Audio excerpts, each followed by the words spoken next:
Hi ಎಲ್ಲರಿಗೂ ನಮಸ್ಕಾರ. ಬನ್ನಿ ಪ್ರೇಮ ಕಾವ್ಯ ಧಾರಾವಾಹಿ ಸ್ಟೋರಿನ ನೋಡ್ಕೊಂಬರೋಣ. ಹಾಗೆ ನನ್ನ ಚಾನಲ್ನ ಸಬ್ಸ್ಕ್ರೈಬ್ ಮಾಡಿ. ಸ್ನೇಹ ತುಂಬಾನೇ ಹೆದರ್ಕೊಂಡು ತುಂಬ ಚಳಿ ಜ್ವರ ಬಂದು ನಡ್ಕೊಂಡು ಮನೆಯಲ್ಲಿ ಮಲಗಿರ್ತಾಳೆ. ಆಗ ಧನರಾಜ್ ಅವರು ಏನು ದೋಚ್ತಾಳೆ, ಮಹೇಶ್ವರಿನ ಮನೆಗೆ ಕರೆಸಿರ್ತಾಳೆ. ನೋಡಿ ಮಹೇಶ್ವರಿ ಅವರೇ, ನಿನ್ನೆಯಿಂದನೂ ಕೂಡ ಇದೇ ರೀತಿ ತುಂಬ ನಡ್ಕೋತಾ ಮಲ್ಕೊಂಡಿದ್ದಾಳೆ, ಏನು ಕೂಡ ಎದೊಳ್ತಾಳೆ, ಏನು ಕೂಡ ಊಟ ಮಾಡ್ತಾಳೆ, ಏನು ಮಾಡಬೇಕು ಅಂತ ನನಗೆ ಗೊತ್ತಾಗ್ತಾ ಇಲ್ಲ ಅಂತ ಹೇಳ್ತಾನೆ ಧನರಾಜ್. ಆಗ ಮಹೇಶ್ವರಿ ನಿಧಾನಕ್ಕೆ ಸ್ನೇಹ ಅಂತ ಹೇಳ್ತಾರೆ. ಜೋರಾಗಿ ಬೆಚ್ಚಿಬಿಡ್ತಾಳೆ. ಸಮಾಧಾನ, ನಾನು ಕಣಮ್ಮ ನಿಮ್ಮ ಅತ್ತೆ ಬಂದಿದ್ದೀನಿ. ಯಾಕೆ ಇಷ್ಟೊಂದು ಭಯಪಟ್ಟಿದ್ಯಾ ಅತ್ತೆ? ಅದು ರಾತ್ರಿ ಪ್ರೇಮ ಬಂದಿಲ್ಲ ಕನಸಲ್ಲೆಲ್ಲ ನಿಜವಾಗ್ಲೂ ಬಂದಿಲ್ಲ. ಅವಳು ನನ್ನನ್ನು ಸಾಯಿಸೇ ಬಿಡ್ತಾಳೆ ಐತೆ ಅಂತ ಹೇಳ್ತಾರೆ. ಯಾಕೆ ಇಷ್ಟೊಂದು ಹೆದರ್ಕೊಂಡಿದ್ಯಾ? ನೀನು ಓದಿರೋದು ಮೆಡಿಕಲ್ ಓದಿದ್ರು ಕೂಡ ನೀನು ಅದನ್ನೆಲ್ಲ ನಂಬ್ತೀಯಾ? ಯಾಕೆ ಇಷ್ಟೊಂದು? ಇಲ್ಲ ಅತ್ತೆ, ಅವಳು ಬದುಕಿದ್ದಾಳೆ, ಅವಳು ನನ್ನನ್ನು ಸಾಯಿಸ್ತಾಳೆ, ನಿಜವಾಗ್ಲೂ ರಾತ್ರಿ ನನ್ನ ಕೊಲ್ಲೋಕ್ಕೆ ಅಂತ ಪ್ರಯತ್ನ ಪಟ್ಲು ಅತ್ತೆ. ನಾನು ಅಲ್ಲಿಂದ ಹೇಗೆ ತಪ್ಪಿಸ್ಕೊಂಡು ಬಂದೆ. ಆಯ್ತಮ್ಮ, ನೀನು ಹೆದರ್ಕೋಬೇಡ ಆಯಿತಾ, ಸ್ವಲ್ಪ ಸಮಾಧಾನವಾಗಿರು, ನಾನು ಇದ್ದೀನಿ ಅಂತ ಹೇಳ್ತಾ ಇಲ್ವಾ ಅಂತ ಹೇಳ್ತಾರೆ ಧನರಾಜ್ ಅವರೇ. ನೀವೇನು ಹೆದರ್ಕೋಬೇಡಿ ಆಯಿತಾ. ಸ್ನೇಹಂಗೆ ಹುಷಾರಿಲ್ಲದೆ ಕಾರಣ ಇಟ್ಕೊಂಡು ನಾನು ಮನೇಲಿ ಒಂದು ಡ್ರಾಮಾ ಮಾಡ್ತೀನಿ. ಆಗ ಕಲ್ಯಾಣಿನೇ ಬಂದು ಮದುವೆಗೆ ಒಪ್ಪಬೇಕು, ಅವಳೀಗ ರೆಸ್ಟ್ ಮಾಡಲಿ ಅಂತ ಹೇಳಿಬಿಟ್ಟು ಮಹೇಶ್ವರಿ ಅಲ್ಲಿಂದ ಅವರಿಗೆ ಧೈರ್ಯನ ತುಂಬಿಟ್ಟು ಹೋಗ್ತಾಳೆ. ಇನ್ನೊಂದು ಕಡೆ ರಾಮ್ ಫೋಟೋನ ನೋಡ್ತಾ ಹಾಗೆ ಮಾತಾಡ್ತಾ ಇರ್ತಾನೆ ಪ್ರೇಮನ ಜೊತೆ. ಪ್ರೇಮ, ನೀನು ಇಲ್ಲೇ ನನಗೆ ಬದುಕೋಕ್ಕಾಗ್ತಿಲ್ಲ, ಪ್ರತಿಯೊಂದು ಮನೇಲೂ ಮೂಲೆಯಲ್ಲೂ ಕೂಡ ನೀನೇ ಇದೆಯಾ ಪ್ರೇಮ ಅಂತ ಇರ್ತಾಳೆ. ಅದನ್ನು ಮಹೇಶ್ವರಿ ಕೇಳಿಸ್ಕೊತಿರ್ತಾಳೆ. ಇವನ್ನ ದೂರ ಮಾಡೋಣ ಅಂತಿದ್ರೆ ಪ್ರತಿ ಮೂಲೆಯಲ್ಲೂ ಮನೇಲೂ ಕೂಡ ನೀನು ಅವಳೇ ಕಾಳ್ತಾಳ, ಮಾಡ್ತೀನಿ ತಡಿ ನಿನಗೆ ಅಂತ ಮಹೇಶ್ವರಿ ಅಂತಿರ್ತಾಳೆ. ಆದರೆ ರಾಮ್ ಪ್ರೇಮನ ತುಂಬಾ ಮಿಸ್ ಮಾಡ್ಕೊತಾ ಇರ್ತಾಳೆ. ಪ್ರೇಮ, ನೀನು ಇಲ್ಲಿದ್ದು ಬದುಕು ನನಗೆ ಉಳಿಸ್ಕೊಳ್ಳೋಕ್ಕೂ ಕೂಡ ಆಗ್ತಾಯಿಲ್ಲ ಪ್ರೇಮ, ಯಾಕೆ ಪ್ರೇಮ ಹೀಗೆ ಮಾಡಿದೆ, ನಾನು ಯಾಕೆ ಹೀಗೆ ಬಿಟ್ಟೋದೆ ನೀನು ಅಂತ ಹೇಳಿಬಿಟ್ಟು ತುಂಬ ಬೇಜಾರು ಮಾಡಿಕೊಂಡು ಅಳ್ತಾ ಇರ್ತಾಳೆ. ಅಲ್ಲಿಂದ ಬೇಜಾರು ಮಾಡಿಕೊಂಡು ಹೋಗ್ತಾಳೆ. ಆಗ ಮಹೇಶ್ವರಿ, ಏನೇನು ಹಿಂಗೆಲ್ಲ ಮಾತಾಡ್ತಾ ಇದ್ದಾನೆ ಅಂತ ಹೇಳ್ಬಿಟ್ಟು ಹಾಗೆ ಹಾಸ್ಪಿಟಲ್ಗೆ ಹೋಗಬೇಕು ಅಂತ ರಾಮ್ ಬರ್ತಾನೆ. ಮಹೇಶ್ವರಿ ಬರ್ತಾಳೆ. ಆಗ ರಾಮ್ ಎಲ್ಲಿ ಹೋಗ್ತಿದ್ಯಾ? ನನಗೆ ಒಂದು ಎಮರ್ಜೆನ್ಸಿ ಕೇಸ್ ಇದೆ, ಫೋನ್ ಬಂದಿದೆ, ನಾನು ಹೋಗಲೇಬೇಕು ಅಂತ ಹೇಳ್ತಾರೆ. ಏನಿದು ಗೊತ್ತಿದ್ದಲ್ಲೇ ಹೋಗ್ತಿದ್ಯಲ್ಲ ರಾಮ್ ಅಂತ ಹೇಳ್ತಾರೆ. ಹೌದಮ್ಮ, ದಯವಿಟ್ಟು ನನ್ನ ತಡಿಬೇಡಿ ಅಂತ ಹೇಳ್ಬಿಟ್ಟು ಅಲ್ಲಿಂದ ಹೊರಟೋಗ್ತಾರೆ. ಈಗ ಕಾವ್ಯಗೆ ಸ್ವಲ್ಪ ಡೌಟ್ ಬರುತ್ತೆ. ಹೌದು, ನೆನ್ನೆನೂ ಇದೇ ಟೈಮಲ್ಲೇ ಹೋಗಿದ್ರು, ಏನೋ ಡೌಟ್ ಬರ್ತಿದ್ಯಲ್ಲ, ನೆನ್ನೆನೂ ಇಷ್ಟೊತ್ತಿಗೆ ಹೋಗಿದ್ರು, ಇವತ್ತು ಇಷ್ಟೊತ್ತಿಗೆ ಹೋಗಿದ್ರು, ಏನಿರ್ಬೋದು, ಏನೋ ಇರಬೇಕು, ಏನೋ ಮಾಡ್ತಿದ್ದಾರೆ ಅಂತ ಅನಿಸುತ್ತೆ ಅಂತ ಹೇಳ್ತಾರೆ. ಇನ್ನೊಂದು ಕಡೆ ಮಹೇಶ್ವರಿ ಪ್ರೇಮ ಅವ್ರ ರೂಮಿಗೆ ಬಂದುಬಿಟ್ಟು ಪ್ರೇಮನ ಬಟ್ಟೆ ಫೋಟೋಸ್ ಎಲ್ಲ ನೋಡ್ತಾ ಇರ್ತಾಳೆ. ಪ್ರೇಮ, ಬದುಕಿದಾಗಲೂ ನನ್ನ ಮಗನಿಗೆ ನೆಮ್ಮದಿ ಕೊಡಲಿಲ್ಲ, ಈಗ ಸತ್ತಾಗಲೂ ಕೂಡ ನನ್ನ ಮಗನ್ನ ಕಾಡ್ತಾ ಇದೆಯಾ, ಪ್ರತಿ ಒಂದು ಮೂಲೆ ಗುಂಪಲ್ಲೂ ಕೂಡ ನೀನೇ ಕಳಿಸ್ತಿದ್ಯಾ ಅವನಿಗೆ, ಮಾಡ್ತೀನಿ ತಡಿ, ನಿನ್ನ ನೆನಪು ಒಂದು ಸ್ವಲ್ಪನೂ ಕೂಡ ಅವನಿಗೆ ಇರಬಾರ್ದು, ನೀನು ಹೋದ್ರೇ ಆ ಸ್ನೇಹ ಮನೆಗೆ ಬರೋಕ್ಕೆ ಸಾಧ್ಯ ಅಂತ ಹೇಳ್ಬಿಟ್ಟು ಜೋರಾಗಿ ಕೂಗಾಡ್ತಿರ್ತಾಳೆ. ಅದೇ ಟೈಮ್ಗೆ ಕಿಟ್ಟಿ ಮತ್ತು ಪೂರ್ವಿ ಇಬ್ಬರು ಕೂಡ ರೂಮಿಗೆ ಬರ್ತಾರೆ. ಅಕ್ಕ, ಯಾಕಕ್ಕ ಹಿಂಗೆ ಕೂಗಾಡ್ತಾ ಇದ್ದೀವಿ ಇಷ್ಟು ಜೋರಾಗಿ ಅಂತ ಹೇಳ್ತಾರೆ. ಯಾಕೆ ಇಷ್ಟು ಕೋಪ ಮಾಡ್ಕೊಂಡಿದ್ಯಾ? ಹೌದು, ಈ ಪ್ರೇಮನ ಪ್ರತಿಯೊಂದು ವಸ್ತು ಕೂಡ ಯಾವುದು ಕೂಡ ಈ ಮನೇಲಿ ನಿಲ್ಬಾರ್ದು, ಅವಳ ನೆನಪು ಯಾವುದು ಕೂಡ ಈ ಮನೇಲಿ ಸುಳಿಬಾರ್ದು ರಾಮ್ಗೆ. ಆ ರಾಮ್ ನೆನಪಿಂದ ಹೋದ್ರೆ ಮಾತ್ರ ಆ ಸ್ನೇಹನ ಈ ಮನೆಗೆ ಸೊಸೆಯಾಗಿ ತರಕ್ಕೆ ಸಾಧ್ಯ. ಪೂರ್ವಿ, ಮೊದಲು ಎತ್ಕೋ ಇವನ್ನೆಲ್ಲ ಆಚೆ ಕಡೆ ಬಿಸಾಕಿ ಅಂತ ಹೇಳ್ತಾರೆ. ಪೂರ್ವಿ, ಅಣ್ಣಂಗೆ ಏನಾರ ಗೊತ್ತಾದರೆ ತುಂಬ ಸಿಟ್ಟು ಮಾಡ್ಕೊತಾನೆ, ಗೊತ್ತಾದ್ಮೇಲೆ ತಾನೆ ಅವಾಗ ನೋಡ್ಕೊಳ್ಳೋಣ, ಮೊದಲೇ ಇವನ್ನೆಲ್ಲ ಸುಟ್ಟಾಕಿದ್ರೆ ಅವನೇನು ನಮ್ಮ ಕೈಲಿ ಏನು ಮಾಡೋಕ್ಕಾಗಲ್ಲ, ಎತ್ಕೊಳ್ಳಿ ಇವೆಲ್ಲನೂ, ಒಂದು ಚೂರ್ನು ಕೂಡ ಬಿಡಬೇಡಿ ಏನುವೆ ಅಂತ ಹೇಳ್ಬಿಟ್ಟು ಆಚೆಗೆ ತನಗೆ ಎಲ್ಲನೂ ಬಿಸಾಕ್ತಾಳೆ. ಆಗ ಮಹೇಶ್ವರಿ ಹಾಗೆ ಫೋಟೋ ನೋಡ್ತಾ, ಪ್ರೇಮ, ನೀನು ಸತ್ತೋಗಿದ್ದರೆ ಒಳ್ಳೇದಾಯಿತು, ನೀನು ಈ ಮನೆಯಿಂದ ಹೋಗ್ತಾ ಇರು ಆಯಿತಾ, ರಾಮ್ಗೆ ಒಳ್ಳೇದಾಗಬೇಕು ಅಂದರೆ ನೀನು ಈ ಮನೆಯಿಂದ ಹೋಗಲೇಬೇಕು ಅಂತ ಹೇಳ್ಬಿಟ್ಟು ಹೇಳ್ತಾರೆ. ಆಗ ಕಿಟ್ಟಿ, ಅಕ್ಕ ಇದು ಬಂಗಾರ ಬಳೆ ಅಕ್ಕ, ಆಯಿತು ಅದೊಂದು ಇಟ್ಕೊ, ನಾನು ಕರಗಿಸ್ಬಿಟ್ಟು ಬೇರೆದು ಮಾಡ್ಕೋತೀನಿ ಅಂತ ಹೇಳ್ತಾರೆ. ಅಮ್ಮ, ಈ ಫೋಟೋ ಅಂದರೆ ಇಷ್ಟ ಕಣಮ್ಮ ಅಣ್ಣಂಗೆ, ಬೇಡ ಅಂತ ಪೂರ್ವಿ ಹೇಳ್ತಾರೆ. ಹಾಕಿ ಸುಮ್ಮನೆ ಅಂತ ಹೇಳ್ತಾರೆ. ಕಿಟ್ಟಿ, ಹಾಕು ಡೀಸೆಲ್ ಎಲ್ಲದ್ರ ಮೇಲೂ ಅಂತ ಹೇಳ್ಬಿಟ್ಟು ಪಾಪ ಅವನ ಕೈಲಿ ಡೀಸೆಲ್ನೆಲ್ಲ ಹಾಕಿಸ್ತಾಳೆ.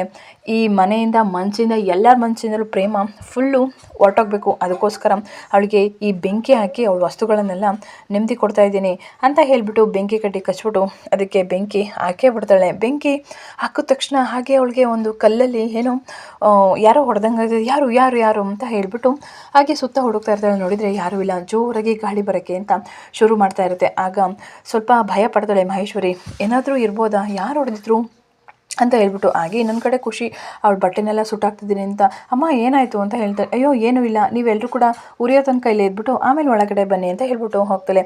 ಆಗ ಕಿಟ್ಟಿ ಮತ್ತು ಪೂರ್ವಿಗೂ ಇನ್ನೊಂದು ಕಡೆ ಭಯ ಆಗ್ತಿರುತ್ತೆ. ಆಗ ಪೂರ್ವಿ, ಅಮ್ಮ ನಾನಂತೂ ನಿಲ್ಲಿಲ್ಲ, ನಾನು ಒಳಗಡೆ ಹೊರಟೋಗ್ತೀನಿ, ನೀನೇ ನೋಡ್ಕೊಂಬಾ ಅಂತ ಹೇಳ್ಬಿಟ್ಟು ಹೋಗ್ತಾನೆ. ಅಯ್ಯೋ ನನಗೂ ಭಯ ಆಗ್ತಿದೆ, ನೀನೇನು ನನ್ನನ್ನು ಬಿಟ್ಟು ಹೋಗ್ತಿದ್ಯಲ್ಲ ಅಂತ ಹೇಳ್ಬಿಟ್ಟು ಕಿಟ್ಟಿ ಕೂಡ ಆ ಕಡೆ ಈ ಕಡೆ ಸ್ವಲ್ಪ ಹೊತ್ತು ನೋಡ್ತಾನೆ. ಸ್ವಲ್ಪ ಭಯಂಕರವಾದ ಗಾಳಿ ಬೀಸ್ತಾ ಇರುತ್ತೆ. ಆಗ ಅದನ್ನೆಲ್ಲ ನೋಡಿ ಅವನು ಕೂಡ ಸ್ವಲ್ಪ ಭಯ ಪಟ್ಬಿಟ್ಟು ಅಲ್ಲಿಂದ ಹೊರಟೋಗ್ತಾನೆ. ನೋಡಿದ್ರೆ ಪ್ರೇಮ ಅಲ್ಲಿ ಕರೆಕ್ಟಾಗಿ ಬಂದಿರ್ತಾಳೆ. ಪ್ರೇಮ ಬಂದು ಅವಳ ಬಟ್ಟೆ ಫೋಟೋಸ್ ಎಲ್ಲ ಸುಟ್ಟಾಕಿರೋದನ್ನೆಲ್ಲ ಹಾಗೆ ನೋಡ್ತಾ ನಿಂತಿರ್ತಾಳೆ, ಬೇಜಾರು ಮಾಡಿಕೊಂಡು. ಏನಿದು ಹಿಂಗೆ ನಾನಿಲ್ಲ ಅಂತ ಹೇಳಿದ ತಕ್ಷಣ ನನ್ನ ಫೋಟೋಸ್ನೆಲ್ಲ ಹಿಂಗೆ ಸುಟ್ಟಾಕ್ತಿದ್ದಾರಲ್ಲ ಅಂತ ಹೇಳಿಬಿಟ್ಟು ಬಂದು ನೋಡಿಕೊಂಡು ನಿಂತಿರ್ತಾಳೆ. ನೀವು ನನ್ನ ಫೋಟೋಸ್ನ ಸುಟ್ಟೋಗ್ಬೋದು, ಆದರೆ ರಾಮ್ ಮನ್ಸಿದ ಯಾವುದೇ ಕಾರಣಕ್ಕೂ ಅವನು ನಾನು ತೆಗ್ದಕ್ಕಾಗಲ್ಲ. ಮಾಡಿ ಅದು ಎಷ್ಟು ಮಾಡ್ತಿರೋ ಹಾಡಿ ನಾನು ನೋಡ್ತೀನಿ ಅಂತ ಹೇಳಿಬಿಟ್ಟು ಹಾಗೆ ಪ್ರೇಮ ಅದನ್ನೆಲ್ಲ ನೋಡಿಕೊಂಡು ನಿಂತಿರ್ತಾಳೆ. ಪಾಪ ಅವಳ ವಸ್ತು ಫೋಟೋಸು ಎಲ್ಲನೂ ಕೂಡ ಬೆಂಕಿಯಲ್ಲಿ ಹಾಕಿ ಹಾಕ್ಬಿಟ್ಟು ಸುಟ್ಟೋಗ್ತಾರೆ. ಅದು ನೋಡಿ ತುಂಬ ಬೇಜಾರಾಗ್ತಿರ್ತಾರೆ. ನಿಮ್ಮನ್ನು ಯಾರನ್ನು ಕೂಡ ನಾನು ಸುಮ್ಮನೆ ಬಿಡಲ್ಲ ಅಂತ ಹೇಳ್ತಿರ್ತಾಳೆ. ಅದು ಫೋಟೋಸ್ನ ನೋಡಂತೂ ತುಂಬ ಬೇಜಾರು ಮಾಡ್ಕೋತಾಳೆ. ಆಗ ಒಳಗಡೆ ಹೋಗ್ತಾಳೆ. ಮಹೇಶ್ವರಿ ಹೋಗ್ಬಿಟ್ಟು ಮಲ್ಕೊಂಡಿರ್ತಾಳೆ. ಮಹೇಶ್ವರಿ ಹಾಗೆ ಸ್ವಲ್ಪ ಎದ್ರುಕೊಂಡು ಹಾಗೆ ಬೈದಲ್ಲಿ ಹೋಗಿ ಮಲಗಿರ್ತಾಳೆ. ನಿನ್ನಂತೂ ಸುಮ್ಮನೆ ಬಿಡಲ್ಲ ಮಹೇಶ್ವರಿ, ನೋಡು ಬರ್ತೀನಿ, ನಿನಗೆ ಸರಿಯಾಗಿ ಪಾಠ ಕಲಿಸ್ತೀನಿ ಅಂತ ಹೇಳ್ಬಿಟ್ಟು ಪ್ರೇಮ ಅವಳು ಮಲಗಿರುವಂತಹ ಜಾಗಕ್ಕೆ ಹೋಗ್ತಾಳೆ. ಆದರೆ ಮಹೇಶ್ವರಿಗೆ ಆಲ್ರೆಡಿ ತುಂಬ ಭಯ ಆಗ್ತಾನೆ ಇರುತ್ತೆ, ಏನೋ ಒಂಥರ ಗಾಳಿ ಬೀಸ್ತಾ ಇರುತ್ತೆ. ಆದರೂ ಕೂಡ ಅವಳು ಹಾಗೆ ಮಲಗಿರ್ತಾಳೆ. ಕನಸಲ್ಲಿ ಅವಳು ಬಟ್ಟೆನೆಲ್ಲ ಸುಟ್ಟಾಕಿರ್ತಾಳಲ್ಲ, ಅವಳಿಗೂ ಕೂಡ ಒಂಥರ ಕನಸೆ ಅಂತಲೂ ಹೇಳ್ಬೋದು. ಆಗ ಜೋರಾಗಿ ಬಂದು ಅವಳು ಎದೆ ಮೇಲೆ ಬಂದು ಕೂತ್ಕೋತಾಳೆ. ಆಗ ಮಹೇಶ್ವರಿ ಕಂಡುಬಿಟ್ಟ ತಕ್ಷಣ ಅಂತ ಜೋರಾಗಿ ಭಯ ಪಡ್ಕೊಂಡು ಕೂಗಾಡ್ತಿರ್ತಾಳೆ. ಆಗ ಏನು ಮಾಡ್ಕೊಟ್ಟಿದ್ಯಾ, ರಾಮ್ನ ನನ್ನಿಂದ ದೂರ ಮಾಡಿಕೊಟ್ಟಿದ್ಯಾ, ಅದು ಯಾವುದೇ ಕಾರಣಕ್ಕೂ ಸಾಧ್ಯ ಇಲ್ಲ, ಗೊತ್ತಾಯ್ತಾ, ನೀನು ಅದೆಲ್ಲ ಭ್ರಮೆ ಮಹೇಶ್ವರಿ, ನಿನ್ನಂತ ನಾನು ಸುಮ್ಮನೆ ಬಿಡಲ್ಲ. ನನ್ನ ರಾಮ್ನಿಂದ ದೂರ ಮಾಡಿದ್ರೆ ನಾನಂತೂ ನಿನ್ನ ಜೀವಂತವಾಗಿ ಬದುಕಿಸಲ್ಲ, ಗೊತ್ತಾಯ್ತಾ. ಏನು ಫೋಟೋ ಬಟ್ಟೆಗಳನ್ನ ಸುಟ್ಟಾಕ್ಬಿಟ್ರೆ ನಾನು ರಾಮ್ನಿಂದ ಹೋಯ್ತೀಯ, ರಾಮ್ ಮನ್ಸಿಂದ ಯಾವತ್ತಿದ್ರೂ ನಾನು ದೂರ ಆಗಲ್ಲ, ನಾನು ರಾಮ್ ಮನ್ಸಲ್ಲೇ ಇರ್ತೀನಿ, ತಿಳ್ಕೊ, ಗೊತ್ತಾಯ್ತಾ ಅಂತ ಹೇಳ್ಬಿಟ್ಟು ಜೋರಾಗಿ ಕತ್ತಿಸ್ಕೊಂಡು ಸುತ್ತಾ ಇರ್ತಾಳೆ. ಅತ್ತೆ, ನಾನು ನಿನಗೆ ಏನು ದ್ರೋಹ ಮಾಡಿದ್ದೀನಿ, ರಾಮಿಂದ ನನ್ನ ದೂರ ಮಾಡೋಕ್ಕೆ ಇಷ್ಟೆಲ್ಲ ಆಟ ಆಡ್ತಾ ಇದೆಯಲ್ಲ, ನೀನಂತೂ ಜೀವಂತವಾಗಿ ಬದುಕಿರಬಾರ್ದು, ನಿನ್ನಂತೂ ನಾನು ಬದುಕಾಗ್ಬಿಡಲ್ಲ, ಸಾಯಿಸ್ತೀನಿ ಅಂತ ಹೇಳ್ಬಿಟ್ಟು ಜೋರಾಗಿ ಕತ್ತಿಸ್ಕಿರ್ತಾಳೆ. ಬಿಡು ನನ್ನ, ದಯವಿಟ್ಟು ಬಿಡು ಪ್ರೇಮ, ನಾನೇನು ಮಾಡಿಲ್ಲ, ಬಿಡು ಪ್ರೇಮ, ನಾನು ಏನು ಮಾಡಿದ್ದೀನಿ, ನನ್ನನ್ನು ಯಾಕೆ ಸಾಯಿಸಿದ್ಯಾ, ಮತ್ತು ನನ್ನ ವಸ್ತುನೆಲ್ಲ ಯಾಕೆ ಸುಟ್ಟಾಕ್ತೆ ನೀನು, ನನ್ನ ರಾಮಿಂದ ನನ್ನನ್ನು ದೂರ ಮಾಡೋಕ್ಕೆ ನೋಡ್ತಿದ್ಯಾ, ನಿನ್ನಂತೂ ಸುಮ್ಮನೆ ಬಿಡಲ್ಲ ಅಂತ ಹೇಳ್ತಾರೆ. ಇನ್ನೊಂದು ಕಡೆ ಮಹಾದೇವ ಮತ್ತು ಕಾವ್ಯ ಇಬ್ಬರು ಕೂಡ ಮಾತಾಡ್ತಾ ಇರ್ತಾರೆ. ಮಹಾದೇವ, ದಿನ ಇದೇ ಹೇಳ್ತಿದ್ಯಲ್ಲ ಮಹಾದೇವ ನೀನು, ನೋಡು ನೀನು ಪ್ರೇಮನ ಹುಡ್ಕೋಕ್ಕೆ ಎಷ್ಟು ಕಷ್ಟಪಡ್ತಿದ್ದೆ, ಆದರೆ ರಾಮ್ ನೋಡು ಏನೂ ನಡೆದೇ ಇಲ್ಲ, ಏನು ಗೊತ್ತೇ ಇಲ್ಲ ನನಗೆ, ಅವ್ನ ಪಾಡಿಗೆ ಅವನು ಹೋಗ್ತಾನೆ ಬರ್ತಾನೆ, ಯಾಕೆ ಹೇಗೆ ಹೇಳ್ತೀಯ, ಹಂಗೆ ಅನ್ಬೇಡ ಕಣವ, ನನ್ನ ತಮ್ಮನ ಮೇಲಿಂದ ಬಿದ್ದಿರೋದನ್ನು ನೋಡಿದಳಲ್ಲ ಪ್ರೇಮನ, ಸೊ ಹಾಗಾಗಿ ಅವನು ಏನು ಮಾತಾಡ್ತಲೇ ಅದನ್ನು ಮರೆಯೋಕ್ಕಾಗ್ದಲೇ ಈಗ ಆಡ್ತಿದ್ದಾನೆ ಅಷ್ಟೇ, ಅದು ಬಿಟ್ಟರೆ ಇನ್ನೇನಿಲ್ಲ, ಹಂಗೆ ಅಂದ್ಕೊಳ್ಳೋಣ. ಆದರೂ ಮಹಾದೇವ, ನಾನು ಸ್ವಲ್ಪನಾದರೂ ತನ್ನ ಹೆಂಡತಿ ಬಗ್ಗೆ ಪ್ರೀತಿ ಅನ್ನೋದೇ ಇಲ್ವಲ್ಲ ಮಹಾದೇವ, ಯಾಕೆ ಹಿಂಗೆ ಅಂತೀಯ ಕಾವ್ಯ, ರಾಮನ್ಸಲ್ಲೂ ಕೂಡ ಪ್ರೀತಿ ಅನ್ನೋದಿದೆ, ಆದರೆ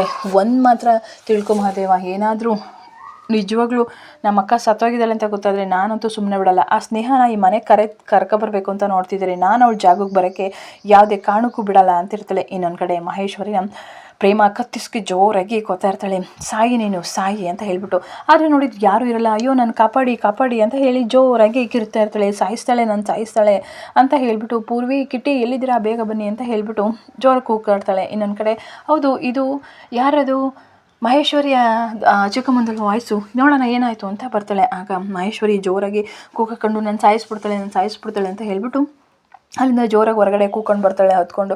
ಹಾಗೆ ಎಲ್ಲರೂ ಕೂಡ ಬರ್ತಾರೆ. ಯಾಕೆ ಮಹೇಶ್ವರಿ ಏನಾಯಿತು ಅಂತ ಕಲ್ಯಾಣಿ ಕೇಳ್ತಾಳೆ. ಅಕ್ಕ ನಾನು ಸಾಯಿಸ್ಬಿಡ್ತಾಳೆ, ಯಾಕೆ ಮಹೇಶ್ವರಿ ಇಷ್ಟೊಂದು ಹೆದರ್ಕೊಂಡಿದ್ಯಾ, ಏನಾಯಿತು ಅಕ್ಕ, ಅಲ್ಲೇ ಇದ್ದಾಳೆ, ಯಾರಿದ್ದಾಳೆ ಅಕ್ಕ ಅಂತ ಹೇಳ್ತಾರೆ. ಕಿಟ್ಟಿನೂ ಅಕ್ಕ ಯಾಕೆ ಬಸ್ಟ್ ಭಯಪಟ್ಟಿದ್ಯಾ, ಏನಾಯಿತು ಅಂತ ಕೇಳ್ತಾಳೆ. ನನ್ನ ಸಾಯಿಸ್ಬಿಡ್ತಾಳೆ ಕಣ ಕಿಟ್ಟಿ, ಯಾರಕ್ಕ ಯಾಕೆ ಭಯಪಟ್ಟಿದ್ಯಾ, ಹೌದು ನನ್ನ ಕುತ್ತಿಗೆ ಇಟ್ಕೊಂಡು ಕೊಲ್ಲಕ್ಕೆ ಪ್ರಯತ್ನ ಪಟ್ಲು ಅಂತ ಹೇಳ್ತಾರೆ. ಮಹಾದೇವನು ಕೂಡ ಚಿಕ್ಕಮ್ಮ ಏನಿದು, ಯಾಕೆ ಹಿಂಗೆ ಆಡ್ತಿದ್ಯಾ, ಮೊದಲೇ ಮನೆಯವರೆಲ್ಲ ಬೇಜಾರಿದ್ದಾರೆ, ನೀವು ಇನ್ನೂ ಈ ಥರ ಆಡಿ ಅವ್ರಿಗೆ ಬೇಜಾರು ಮಾಡ್ತಿದ್ದೀರಾ ಅಂತ ಕೇಳ್ತಾರೆ. ಪೂರ್ವಿ ಅಮ್ಮ ಯಾರು ಬಂದಿದ್ರು, ಯಾಕೆ ಹೇಗೆ ಆಡ್ತಿದ್ಯಾ, ಅವಳು ಅಂದರೆ ಯಾರು, ಅವಳೇ ಕಣೆ ಯಾರು, ಪ್ರೇಮ ಬಂದಿದ್ಲು ಅಂತ ಹೇಳ್ತಾರೆ. ಏನು ಪ್ರೇಮ ಬಂದಿದ್ಲು ಅಂದ ತಕ್ಷಣ ಎಲ್ರಿಗೂ ಕೂಡ ಒಂದು ಕ್ಷಣ ಶಾಕ್, ಅವಳು ಸತ್ತಿಲ್ಲ ಬದುಕಿದ್ದಾಳೆ, ದೇವ್ರ ರೂಪದಲ್ಲಿ ಬಂದಿದ್ದಾಳೆ, ನಮ್ಮನ್ನೆಲ್ಲ ಕಾಡ್ತಾ ಇದ್ದಾಳೆ ಅಂತ ಹೇಳ್ತಾರೆ. ಆಗ ಎಲ್ರಿಗೂ ಕೂಡ ಒಂದು ಕ್ಷಣ ಫುಲ್ ಶಾಕ್ ಆಗುತ್ತೆ. ಏನು ದೇವ್ರ ರೂಪದಲ್ಲಿ, ಹೌದು ದೇವ್ರ ರೂಪದಲ್ಲಿ ಬಂದಿದ್ಲು, ನನ್ನ ಸಾಯಿಸೋಕ್ಕೆ ಅಂತ ನೋಡಿದ್ಲು, ಏನಮ್ಮ ಏನು ಹೇಳ್ತಿದ್ಯಾ ನೀನು ಅಂತ ಪೂರ್ವಿ. ಹೌದು ಪೂರ್ವಿ ಹೋಗು ದೂರ ಅಂತ ಹೇಳ್ಬಿಟ್ಟು ಅವಳು ಕೂಡ ಭಯ ಪಟ್ಕೊಂಡು ನಿಂತಿರ್ತಾಳೆ. ಹೌದು ಬಂದಿದ್ಲು, ನನ್ನ ಎದೆ ಮೇಲೆ ಕೂತಿದ್ಲು, ನನ್ನ ಕತ್ತಿಡ್ಕಿ ಸಾಯಿಸೋಕ್ಕೆ ಅಂತ ನೋಡ್ತಿದ್ಲು ಅಂತ ಹೇಳ್ತಾರೆ. ಕಾವ್ಯ ನಿಮ್ಗೇನು ಭ್ರಮೆ ಏನ್ರಿ, ಏನು ಎಲ್ಲರೂ ಉಚ್ಚರಿಸೋಕೆ ಬಂದಿದೆ, ನಮ್ಮ ಅಕ್ಕ ಇರುವಾಗ ನೆಮ್ಮದಿಗೆ ಇರೋಕ್ಕೆ ಬಿಡಲಿಲ್ಲ, ಈಗ ಈ ಥರ ಆಡ್ತಿದ್ಯಾ, ಹೇ ಮುಚ್ಚೆ ಬಾಯಿ ಅಂತ ಮಹೇಶ್ವರಿ ಬೈತಾಳೆ. ಹೌದು ಬಂದಿದ್ಲು ಅವಳು, ದೇವ್ರದಲ್ಲಿ ಬಂದು ನನ್ನ ಕತ್ತಿಸ್ಕಿ ಸಾಯಿಸೋಕ್ಕೆ ಅಂತ ನೋಡಿದ್ಲು, ನಿಮಗೆಲ್ಲ ನಾನು ಹೇಗೆ ಹೇಳಿ, ನಿಮ್ಗೆ ಯಾರು ನಂಬ್ಸೋಕ್ಕಾಗ್ತಿಲ್ಲ ನನಗೆ, ಇಲ್ಲ ಅವಳಿದ್ದಾಳೆ ಬಂದಿದ್ದಾಳೆ, ಏನ್ರಿ ಇಷ್ಟೊಂದು ಚೀಪ್ ಗಿಮಿಕ್ ಆಡ್ತೀರಾ, ಸುಮ್ಮನಿರ್ರಿ ಅಂತ ಕಾವ್ಯ ಬೈತಿರ್ತಾಳೆ. ಇಲ್ಲ ಅವಳಿದ್ದಾಳೆ ಬಂದಿದ್ದಾಳೆ, ಬಂದಿದ್ದಾಳೆ ನಮ್ಮನ್ನು ಸಾಯಿಸ್ತಾಳೆ ಅಂತ ಹೇಳ್ತಿರ್ತಾಳೆ. ಮಹಾದೇವನು ಕೂಡ ಬೇಜಾರು ಮಾಡ್ಕೊಂಡು ಏನು ಚಿಕ್ಕಮ್ಮ ಇದು ಹೀಗೆಲ್ಲ ಮಾತಾಡ್ತಾ ಇದ್ದೀರಾ, ಎಲ್ಲರೂ ಕೂಡ ತುಂಬ ಬೇಜಾರಲ್ಲಿದ್ದಾಳೆ ಅಂತ ಹೇಳ್ತಾರೆ. ಇಲ್ಲ ಅಕ್ಕ ನಾನು ಹೇಳ್ತಿರೋದು ನಿಜ ಅಕ್ಕ ಅಂತ ಮಹೇಶ್ವರಿ ಪದೇ ಪದೇ ಕಲ್ಯಾಣಿಗೆ ಹೇಳ್ತಿರ್ತಾರೆ. ಏನೇ ನೋಡಿದ್ರು ಕೂಡ ತುಂಬ ಭಯ ಪಟ್ಕೊಂಡಿರ್ತಾನೆ. ಆಗ ಶ್ರೀಧರ್, ನಿನಗೆ ಹುಚ್ಚಿಡ್ದಿದ್ದೇನೆ, ನಾನು ಇಲ್ಲ ಅಂತ ಗೊತ್ತಾಗಿ ಈ ಥರ ಎಲ್ಲ ಇಷ್ಟೊಂದು ನಾಟಕ ಆಡ್ತಿದ್ಯಾ, ನಾನು ಲೇಟಾಗಿ ಬರ್ತೀನಿ ಅಂತ ಗೊತ್ತಿತ್ತು ತಾನೇ, ಗೊತ್ತಿದ್ರು ಈಗೆಲ್ಲ ಆಡ್ತಿದ್ಯಾ ಅಂತ ಹೇಳಿ ತುಂಬ ಭಯ ಪಟ್ಕೊಂಡು ನರ್ವಸ್ ಆಗಿರ್ತಾಳೆ.